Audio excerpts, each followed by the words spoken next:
የደቡብ ኢትዮጵያ ክልል ሴቶችና ማህበራዊ ጉዳይ ቢሮ በጌዲዮ ዞን ራጴና ቡሌ ወረዳዎች በተከሰተው የመሬት መንሸራተት አደጋ ከቤት ንብረት ተፈናቅለው በመጠለያ ለሚገኙ ዜጎች ከ1.5 ሚሊዮን ብር በላይ የሚገመት የቁሳቁስ ድጋፍ አበረከተም።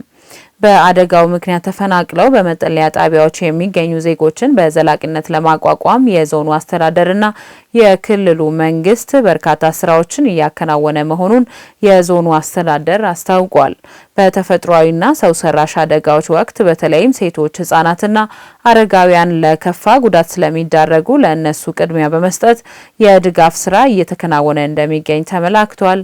ታደለ ፎላ ያዘጋጀውን ዘገባ ውብሸት ጳውሎስ እንደሚከተለው ያቀርበዋል።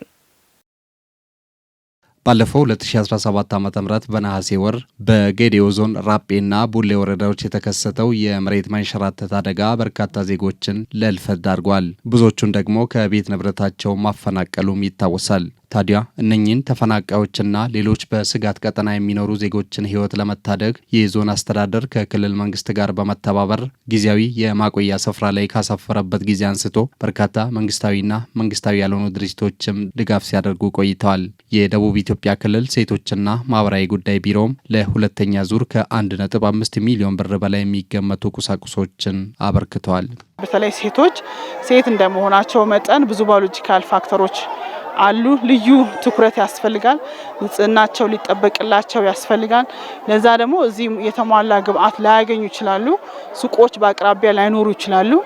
ለዛ በትኩረት ሰተን ሞቢላይዝ ያደረግነው የንጽህና መጠበቂያዎችን ነው። እንደ ሴት የሚያስፈልጉ ለንጽህና መጠበቂያ ሙሉ ኪት የያዘ ኪት ነው ያመጣ ነው።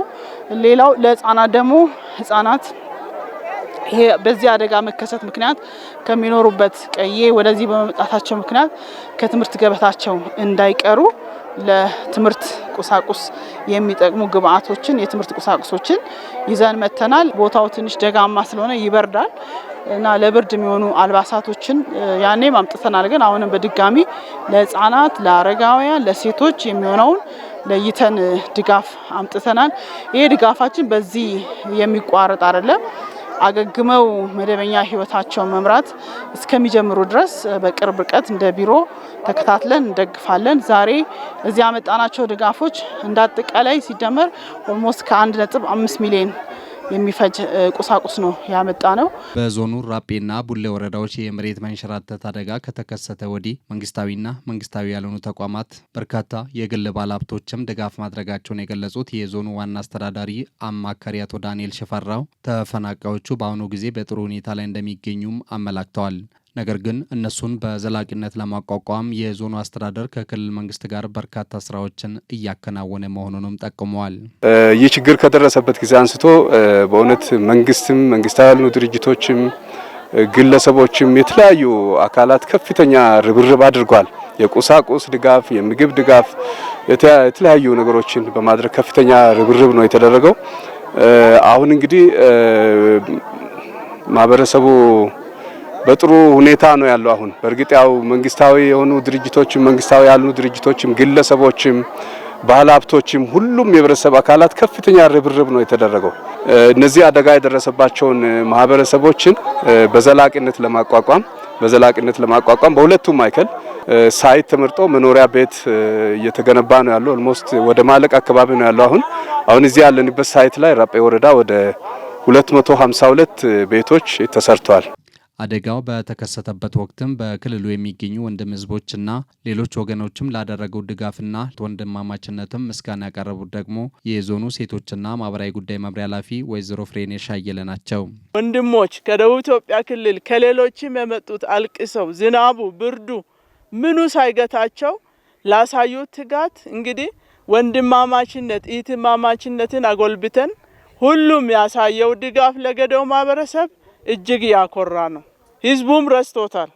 ያን ስጋ ስለሆነ አንዳንድ አሁን ያሉት ካጠገብ ቤተሰብ ህፃን ስለሞተ ያለቅሳሉ እንጂ የተረሳ በቃ በመጽናናት የተደረገ ነውና በዚህ ሚዲያ እኛም ማህበረሰቡን የደገፈውን ያገዘውን ያየውን ሁሉ እግዚአብሔር ይስጥልን እጅግ አድርገን እናመሰግናለን። የተፈጥሮም ሆነ ሰው ሰራሽ አደጋዎች ሲከሰቱ የመጀመሪያ ተጎጂዎች ሴቶች፣ ህጻናትና አረጋውያን በመሆናቸው እነኚህን በተለየ ለመደገፍ የሚደረገው ድጋፍ ተጠናክሮ እንደሚቀጥልም ተመላክቷል። ሴቶችና ማህበራዊ ጉዳይ ቢሮ ይህንን ማህበረሰብ ሊደግፉ የሚችሉ አካላትን በመጠየቅ አጋር ድርጅቶችን በመጠየቅ የተለያዩ ቁሳቁሶችን በማሰባሰብ ነው እየደገፈ ያለው። በአደጋ ያው በተፈጥሮም ሆነ ሰው ሰራሽ አደጋ ቀድሞ የሚጎዱት ሴቶች፣ ህጻናት፣ አረጋውያን፣ አካል ጉዳተኞች እንደመሆናቸው መጠን ቢሮአችን በግንባር ቀደምተኝነት እንደዚህ አይነት ተጋላጮችን ደርሶ በመደገፍ ከዚህ ያው አቅዶ ይሰራል ማለት ነው። ሴቶችን፣ ህጻናትን፣ አረጋውያንን፣ አካል ጉዳተኞችን በዚህ ቦታ ላይ አግኝተናል። የተለያዩ ድጋፎችንም አድርገናል እንዳያችሁት። ነገር ግን አሁንም የኛን ድጋፍ የሚፈልጉ ልዩ ፍላጎት ያላቸው ህጻናትን በዚህ ካምፕ ውስጥ አይተናል። ስለዚህ ለነሱ ቀጣይ ለነሱ የሚሆን የአሲስቲቭ ዲቫይስ እንደ ዊልቸር እንደ ክራንች እንደ ስቲክ ማየት የተሳናቸውንም ማግኘት ችለናል።